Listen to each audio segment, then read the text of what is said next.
The time has come. You've had a slow burn towards your spouse for the last 3 days. You know you need to talk about this topic, and you've just put it off. But now it is 8 o'clock at night, the kids are in bed, and you're going to sit down, you're going to have this conversation. How will it go?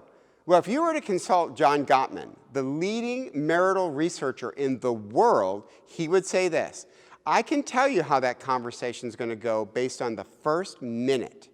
However you speak to each other in the first minute will determine how the conversation ends. He calls it the critical startup. The first 60 seconds of how you start this conversation, right? You start it with attitude, you're going to end with attitude. You start with raised voices, you're going to end with raised voices. So Gottman says the critical startup, literally the first 60 seconds of this conversation, is going to determine the entire conversation, whether it goes an hour or 2 hours. So what are we to do to make sure that we have what he calls a soft startup, not a hard startup? Well, let's consider some different variables. First, is the timing right to have this conversation?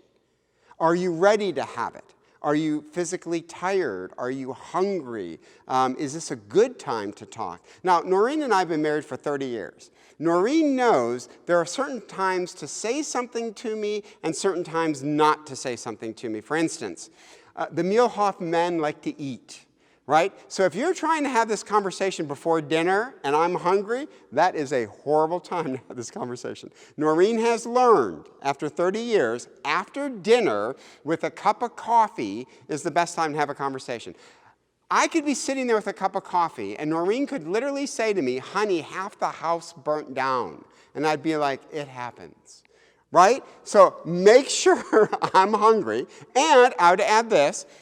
When I'm tired and heading up to the bedroom, there is only one thing Noreen can say to me that I care about as we're heading to the bedroom. There's just one thing that I could get enough energy to do, and that is not to have a talk, right?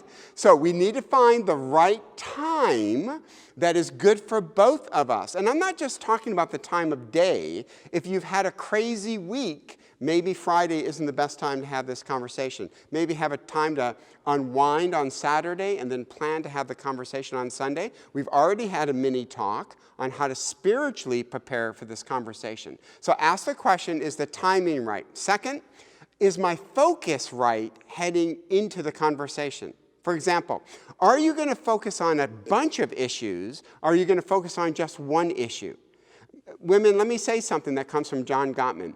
Men get flooded very quickly.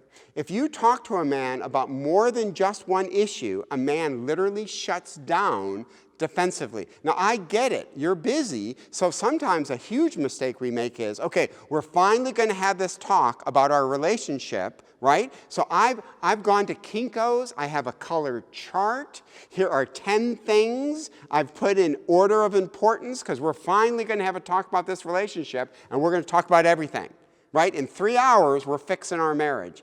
Gottman would say that's not going to work, because a man's going to shut down. So pick one issue that you're going to have the conversation with, and then other conversations, you can focus on other issues. Second, focus on the problem, not the person. This is hugely important. It's one thing for Noreen to say to me, Tim, I think your schedule is too busy. That's focusing on the issue. But if she says to me, you don't care about this family, the family's not a priority, now she's talking about me as the person, and that's going to provoke defensiveness. Always talk about the issue. The issue is finances, not the fact that I think that you're irresponsible with the credit card. Now, that might eventually come up, but focus on the issue. Stay away from judging the person. Second, focus on facts, not intention. You're not a mind reader. You have no idea why your spouse was late to dinner.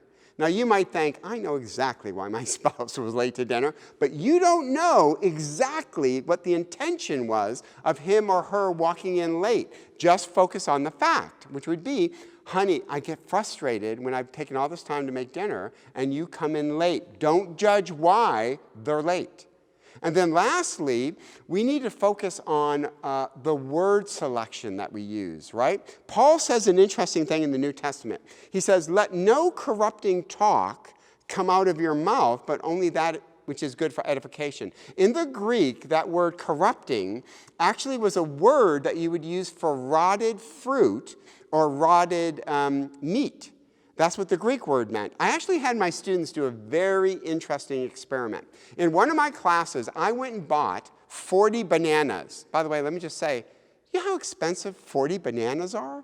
Like, that was crazy. I bought 40 bananas. Each student got a banana, and they were to watch it rot for an entire semester. They were not allowed to throw out the banana. Now, students said halfway through the semester, that banana is like in 5 Ziploc bags. I mean, you have to wear a hazmat suit to go near it.